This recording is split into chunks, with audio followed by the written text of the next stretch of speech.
হাইকোর্টের নির্দেশে বুলডোজার সরকারি ও রায়ত জমি দখলমুক্ত চন্দ্রকোনায়। সরকারি ও ব্যক্তিগত রায়ত জমি দখল করে গড়ে তোলা মিষ্টির দোকান গড়িয়ে দিল প্রশাসন। চন্দ্রকোনা পুরসভার ৮ নম্বর ওয়ার্ডের জয়ন্তীপুর এলাকার এই ঘটনায় শুক্রবার বুলডোজার চালিয়ে অবৈধ নির্মাণ ভাঙা হয়। অভিযোগ, পূর্ত দপ্তরের জায়গা এবং স্থানীয় বাসিন্দা কৃষ্ণেন্দু বিকাশ দত্তের রায়ত জমি জবরদখল করে রঞ্জন সিংহ নামে এক ব্যক্তি পাকা বাড়ি বানিয়ে মিষ্টির দোকান চালিয়ে আসছিলেন। স্থানীয় একটি দেশ কমিটির মদতে এই দখলদারি চলছিল এবং দোকান থেকে কমিটি নিয়মিত ভাড়াও তুলত বলে অভিযোগ। এমনকি দোকানের এক্স হস্ট ফ্যানের দুর্গন্ধে অতিষ্ঠ হয়ে আইনি লড়াইয়ে নামেন জমির মালিক কৃষ্ণেন্দু বিকাশ দত্ত। দীর্ঘ আইনি লড়াইয়ের পর গত 27 মে কলকাতা হাইকোর্ট অবৈধ নির্মাণটি ভেঙে ফেলার কঠোর নির্দেশ দেন। আদালতের নির্দেশে শুক্রবার চন্দ্রকোনা 2 ব্লকের ভিডিও, পূর্ত দপ্তর, ভূমি দপ্তর ও পুলিশের উপস্থিতিতে পুরো এলাকা দখলমুক্ত করা হয়। যদিও প্রশাসনের অভিযানের আগেই বৃহস্পতিবার সন্ধ্যা থেকে দখলকারী রঞ্জন সিংহ নিজেই দোকান ভাঙার কাজ শুরু করেছিলেন। আদালতের রায়ে জমি উদ্ধার হয় স্বস্তি প্রকাশ করেছেন প্রকৃত মালিক কৃষ্ণেন্দু বিকাশ দত্ত। অবৈধ দখলের নেপথ্যে স্থানীয় কমিটির ভূমিকা নিয়ে এলাকায় ব্যাপক চাঞ্চল্য ছড়িয়েছে।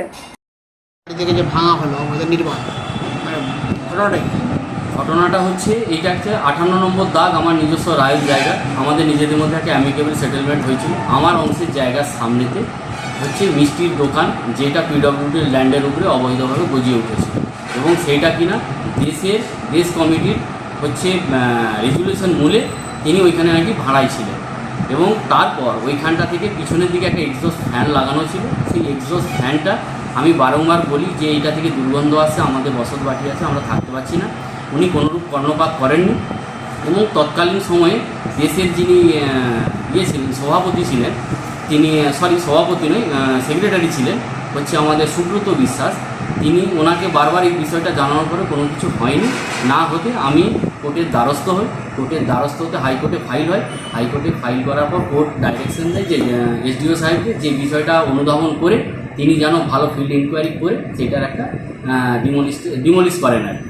এরপরে হলো যে ওখানে আমাদের দোকানের পেছনে যার বাড়ি জানেন তো কৃষ্ণেন্দু, ও বলছে মানে হঠাৎ করে দিচ্ছে কোর্টের কেস এসছে, কাগজ এসছে, তো কি হয়েছে আমাদের নামে কেস করেছে।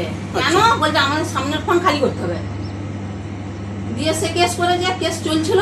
যখন কোর্ট থেকে রায় চলে এলো, তাও রায় এসছে 8 তারিখে ভাঙার দিন।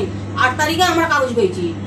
আপনাদের কি মনে হয় যে যেদিন ভাঙার ডেট থাকে সেদিনই কাগজ পাই কেউ? কিছুদিন আগে তো পাই, সময়টা দেওয়া হয় ভাঙার জন্য।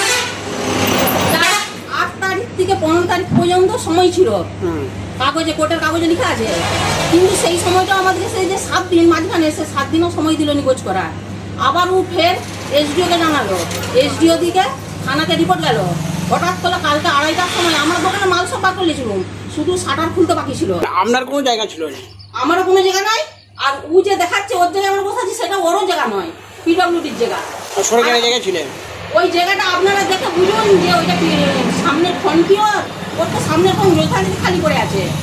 আমরা তো ছিল পেছনে, পেছনটাও নাকি ও বলছে এটা আমার সামনের ফোন খালি করে দিতে হবে, তার জন্যই কেস করেছিল। আপনারা তারা নিজেরাই ভেঙে নিয়েছেন? হ্যাঁ, আমরা নিজেরাই ভেঙে নিয়েছি। এমনকি 7 দিন সময় দিয়ে সেইটাকে অপেক্ষা করালো নি। 3 দিনের ভিতরে 8 তারিখে ভাঙার দিন, 8 তারিখে আমার কাছে চিঠি এসেছে। এটা কি মনে হয় যে 8 তারিখে কারো কাছে চিঠি নেই ভাঙার দিনে? আপনারা কি কোর্ট কেস করেছিলেন? না, ও করেছে, আমরা চালিয়েছি। আমাদেরকে যেমন ডাক করছে, যখন ডাক করছে আমরা তখন তাই যাচ্ছি। কোর্টের নির্দেশে ভাঙা হয়েছে। আপনার নাম? সুমিত্রা সিংহ।